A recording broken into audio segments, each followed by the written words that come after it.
All right, welcome out to another episode of Windshield Time at Mountain Land Supply. I'm Joey, joined by Spencer. First of his name, breaker of chains. Mm-hmm. What else is in there? What else is in there? Yeah. Leader of the Unsullied. Mm-hmm. Yeah.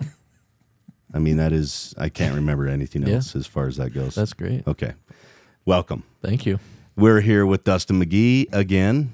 Welcome back. Thank you. And we are joined by the fearless leader, Bruce Samuel Egbert III, Esquire. Pleasure Welcome. to be here. Welcome.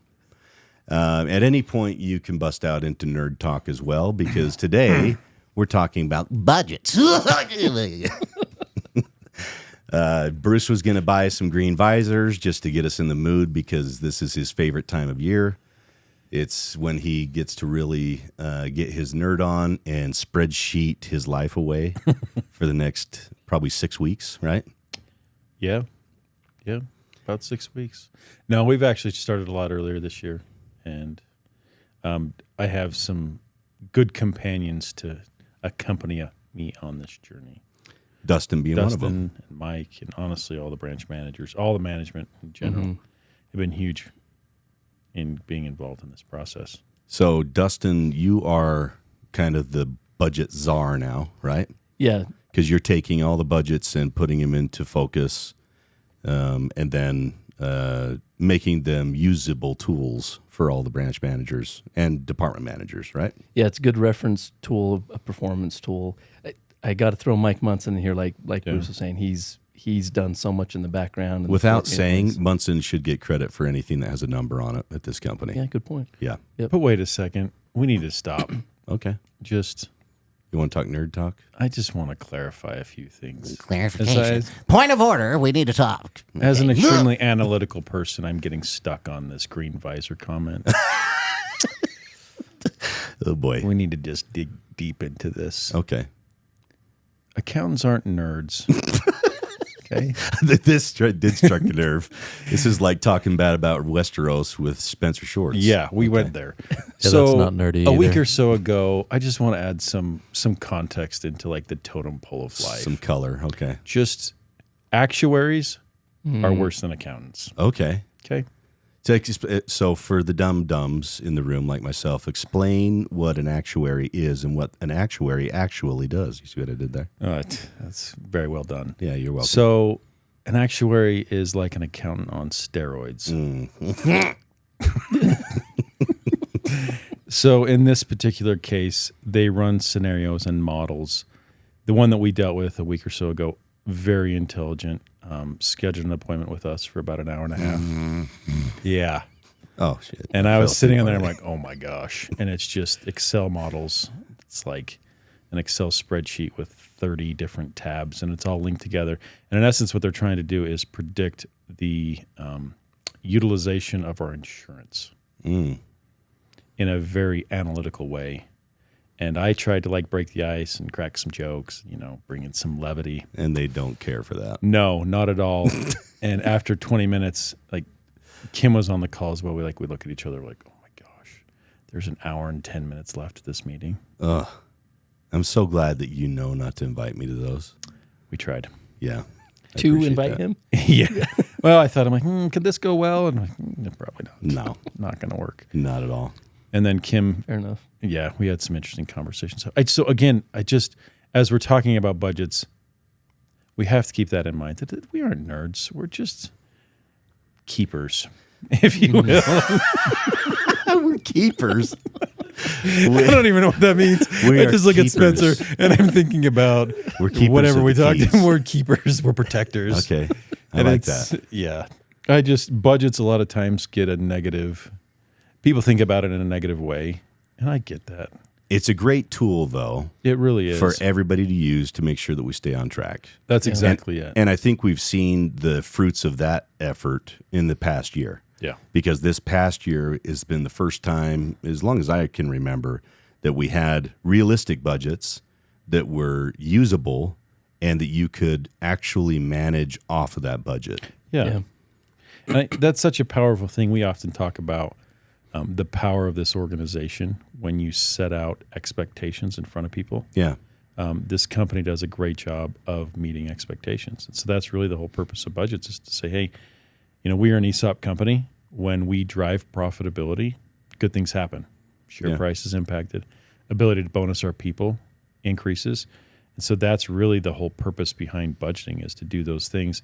And so when you establish those expectations, create the ability to access the data and then have accountability conversations, that's the whole purpose of budgets. And then at the end, as good things happen for the company. I like the way that the budgets have been put together, and all goals for that matter.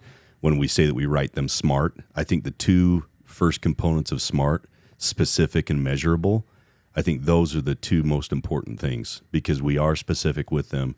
They are able to measure them through this budget process.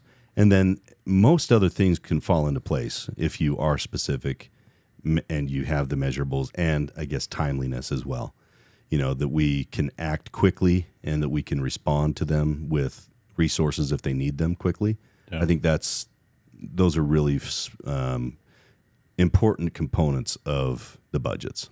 Yeah, and with that, one of the goals that we have this year, as we've tried to streamline the budgeting process, is, many of you will remember, in the past we would get our budgets done middle to end of August. Mm-hmm.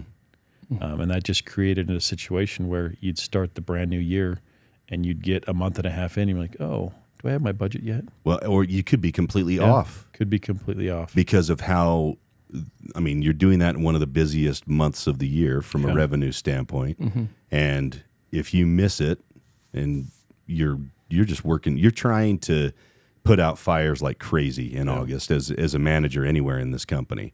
And you can quickly have things get away from you. If you're trying to set goals while you're in process, that's a dangerous thing. So having it done before we get to those months, I think, is very, very important. So we're shooting to get everything done at the end of July, which is about a month and a half early. Yeah. And honestly, credit to Mike and to Dustin for getting the budgets in focus.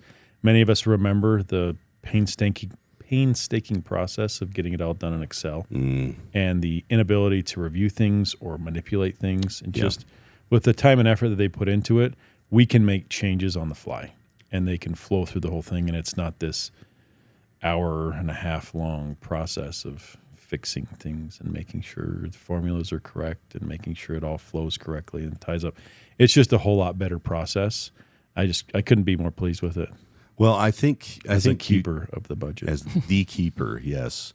I think you touched on something that's really important there, being able to shift on the fly. Yeah. There are a lot of things that kind of come at our managers in real time that if you're trying to just hold to this arbitrary number that we started the year with, that could be really damaging to opportunities that are missed, right? So if there's a new component that comes into any of our markets, a new competitor, a new customer, a new salesperson, changes within that marketplace, if they're not able to take those changes into account and then manipulate the budget to reflect that, we could miss a lot of opportunities because they're like, well, no, I have a budget number that I have to stick to, so I can't go and hire that talent, or I can't go and buy that truck or forklift or whatever, that resource. I have to wait another year. Yep. That's what a lot of large enterprises do. They're like, well, no, you don't get that this year. You got to wait till next year. And we don't operate like that. We do have an exceptions process that we can go through so that we can get those resources to them and we can change on the fly. And I think that's something that really sets our company apart. While we are a large organization, we can still be nimble and get them the resources. Yeah. And when we were setting budgets last year, I think that was the worry by the managers is, man, I'm going to set this now. I'm going to be held to it. Yeah. Yes, you're held to it. But to your point, Joey, we had a budget review process every month. All the managers can attest to this. They got to put their opinions back in saying, hey, this happened. I did not know this was going to happen. Right. Now on my hose, it's like, nope, let's figure this out. Let's see where we can move other budget line items around, or let's make a case for why we need it. And now, yes, you're held accountable to it, but it's not, now I'm locked into this for 12 months. Right. Well, we can make changes. It's not an impossible thing to do, but it's a lot to ask somebody to see the end from the beginning. Yeah. right? And that's really what you're asking for in the budget process is, hey, where are you going to end up at the end of this fiscal year? Yeah. Well, this is what I think, and this is my best guess based upon all the information I have now. But as you get new information, we need to input that information so that it's real time and we can do real things with it. Right. And I think the entire team, you, your support team, Mike, his support team, Bruce, your leadership, I think you guys have done an amazing job at being able to shift on the fly. Yeah, the whole process isn't meant to be punitive. We need to have conversations. To your point, there's a lot of information that can change. Mm-hmm. And I think a key part of this is to remember that there's a customer at the end of every process. Mm-hmm. That it's like a warm blanket. Exactly. Like the budget really does tie into that we want to make sure we're supporting our customers. So if there's things that we miss along this process, we have to have conversations to get those fixed. Because the last thing we will do as a company is jeopardize that relationship with the customer. Right. We need to keep that in the forefront of our minds. So if there's things that we've missed, we need to have conversations and get them fixed. Yeah. I think that to what Dustin was saying, that's the biggest piece is it's the communication part. We don't want to restrict spending. We want to be mindful of the way that we're spending our money. Again, like we talked about, we're employee owned. Yeah. But again, there's a customer at the end. So if things that we're doing are restricting our ability to service our customers, that's not acceptable. We got to get that fixed. I love that. Are there any new processes or new components to the budget process that managers need to be aware of now that they may not have been expecting from the previous experience? Yeah, so I think last year we didn't give them access to every line item, and then there's questions along the way. This year we opened everything up and said, hey, this is yours. Talk to us if you have any questions. And they took ownership right away. There were a few questions, but all were really good questions. And then another thing we tried out, which I think we're going to do next year, so here's a shameless plug for that. We started by assigning everything to the regional manager. And the idea was that the regional manager would then work with the branch manager. It'd be a less back-end work. Yeah. But the ownership part, we missed on that side, on the accounting side. So getting the ownership back to the branch manager, that's where it needs to start because that's their business when it's at their branch. So yeah, we'll keep that, but I think we're going to test this.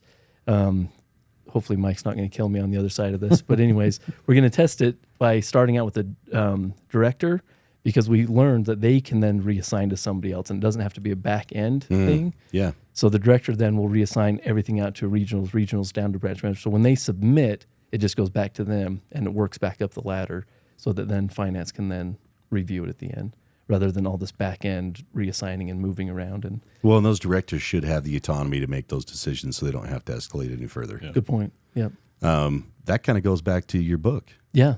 The ownership of it all. Yeah. And having that clear communication up and down so that we're collaborating along the way, I think that is vital to all of it. Because the branch managers really, and I should say department managers as well, they're the boots on the ground. They know what's happening in their disciplines. They know what's happening. And for us to just say, well, we think this is going to happen in, Colorado or Southern Utah or wherever. Okay, well, that's an input, but probably not nearly as important as the input of the people who are actually there. Right. Right. So I think that's awesome that we're doing that process now so that people who are going to ultimately have the accountability and ownership of it have the most input. Right. Yeah. Yeah, that's where we want it to be. Yeah, I think that's awesome. Yeah. It's a great change. And I think that really it just complements the efforts on the finances department over the last year of as we started taking budgets a lot more serious, just the effort, Dustin, with you and Mike, getting out in front of our branch managers, our sales managers of, hey, let's sit down and have conversations. Are there things you don't understand? Are there financial statements you don't understand how to read them or you're seeing things? There's just been a lot of training and focus on helping people better understand what we're asking them to do. And I think it's kind of set the stage for this next round of budgets of the education across the company is ramped up dramatically. And so now people are in a better position to say, oh, last year I might not have known these things. Now I understand a whole lot better what I'm being asked to do. I'm in a better position to not only make better decisions on my branch level, but then having conversations across the company with my counter people, with the warehouse people, of helping them understand. I think that's part of the whole process is budgets are awesome, help drive great behavior, but it's the conversations and the education behind them that's one of the most important things. How can we help better educate employee owners of how this company runs on a business perspective? Well, that's an awesome point, and one that I wanted to make specifically, in this message. If you're a driver, if you're a warehouse person, if you're in receiving, wherever you are in this company, you're seeing things that we're not seeing. Let your manager know if those need to be included in the budget. If there's a resource out there that exists that will help you do your job better, have the conversation now with your manager so we know to include that. Because like you said, this process is not punitive. We're not trying to hurt anybody. We're trying to just calculate how many resources are needed so that then we can account for it along the way throughout the year. So if you're a warehouse person and that you need, extra totes because, that's slowing down your process, let your manager know so we can include that and we can get those resources for you now. That goes all the way down the line. Whatever you guys are needing, we need to know. Now, that's not to say that, a pallet wrapper is going to be included just because you said you need it. Yeah. But maybe it will. If your branch's revenue supports it and we can have a plan for it to have a return on that investment, let's have that conversation so that we're getting you the stuff you need. That's ultimately the end goal. Yeah. And it was interesting when you brought up the pallet wrapper.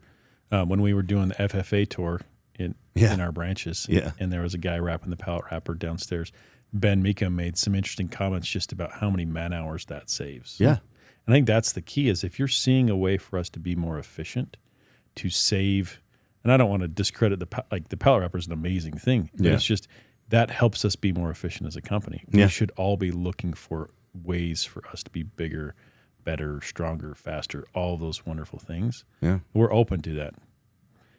We talk all about in the finance team, if you're doing something manually, there is a system out there, there's a piece of software out there that could probably do that for you to allow you to have more meaningful conversations with your coworkers, with your customers, with your vendors. That's the whole piece is let's just look for ways to be more efficient. Yeah. And the budgeting process helps. And remember that customer This at the feels end of good. it. I don't feel negativity about budgets anymore. There's this warm. I look at Spencer's face when we're talking about this, and that accounting side of Spencer is trying to jump out. Yes, it's true. We're pulling him in. It is very sexy talk. Yes, we Finally, that's exactly where we wanted to go. You made spreadsheets sexy. Okay, Thank you. Honestly, though, I really want to emphasize that if you are out there and you need a resource, please let us know. If you're a counter salesperson and you see something that we need, or if you're a driver, you see something we need. If you're in the accounting department and you see something you need, we have to know those things because I will go along fat and happy until somebody tells me I'm fat, right? I will just blissfully go along until somebody tells me to look at something. So please tell us to look at it because you are the customer in this process too. We want to make sure that your job is easier, safer, and more efficient. If you're a driver and you need more straps for your truck because one of them, broke or is rusty and clunky or whatever, let us know. We got to get that stuff taken care of so that you can make your truck safer. You can make the loads more uniform. We need to know those things. Don't just go along just to go along. Yeah. Be vocal while being respectful because not every resource is available for everybody. But please let us know because we will never know until you tell us. So, anything else you guys can think of? No, I was just thinking when Bruce brought up the efficiency, finance, we want to be efficient just like the guys anywhere else in the company. Everyone wants to be as efficient as possible. Yeah. So it's the stories of, hey, this is what's going on in the branch. Now I see it in my head, how now the money, the revenue side can be more efficient. So to what you were saying, if I don't know, I just say, well, this is where money can go. Yeah. But efficient with how we operate, efficient with how we use our money. So. And the only way we know that is if somebody communicates it and we collaborate together. Yep. So, cool. No parting shots or any parting shots, Bruce? No, I think ending on that high note of what Spencer just said about the accounting. Being sexy. Budgets are sexy. It's just an acknowledgement. I feel seen. How about put that as the title to this episode? Budgets Budgets are are sexy. Oh, Okay. please do. Yeah. Yes, it feels good. Feels right. We're getting sexy with budget. Whatever you feel like, bud. You got the autonomy to do that. I'll let you be yeah. creative. I won't do Sounds that one. perfect. Okay. Thanks, guys, for coming on. I appreciate your time. Thanks I for know having it's us. valuable. And thanks, everybody, for listening. Enjoy the ride. We'll see you down the road.